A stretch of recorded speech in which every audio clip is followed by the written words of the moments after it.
zip line is divided into different teams.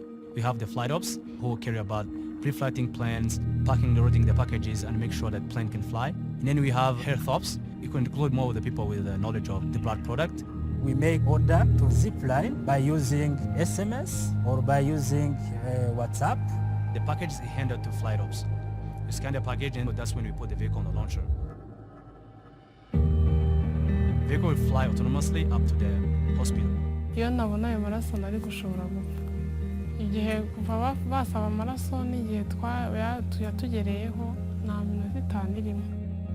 Nabona amaraso kumva naritavye Imana. Kari yagize umuntu.